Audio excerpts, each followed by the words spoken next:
বরের আবদারে আজকে বানালাম মজাদার ক্রিস্পি কলার চিপস।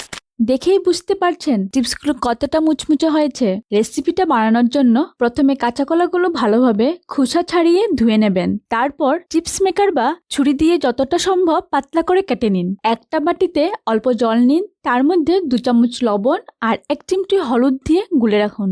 এবার কড়াইতে তেল গরম করে সেই তেলে কাঁচা কলার টুকরোগুলো দিয়ে উল্টে পাল্টে ভেজে নিন। ফ্লেমটা মিডিয়াম থেকে হাইতে রাখবেন।